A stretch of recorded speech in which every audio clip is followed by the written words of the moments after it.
La démocratie semblait une forme pratiquement parfaite de gestion d'une société qui est constituée d'individus différents ayant des valeurs, des croyances, des idées, des attitudes, des comportements, des émotions et des objectifs souvent opposés entre eux. Du clan d'un petit territoire à celui d'une population d'un continent en passant par un pays, le modèle devait s'adapter sans perdre son âme.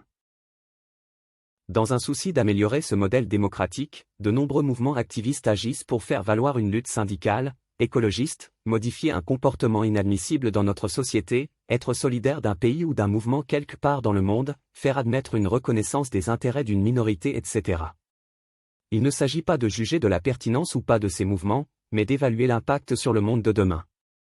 À imposer aux autres une multitude de problèmes sectoriels, minoritaires, non prioritaires, prioritaires sans évaluer son degré de relativité, illusoire car reposant sur une mauvaise information, une manipulation, une erreur de raisonnement, une émotion factice, l'existence individuelle et collective ne deviennent plus attractives, source d'espoir ou de rêves merveilleux mais zone d'un cauchemar éveillé.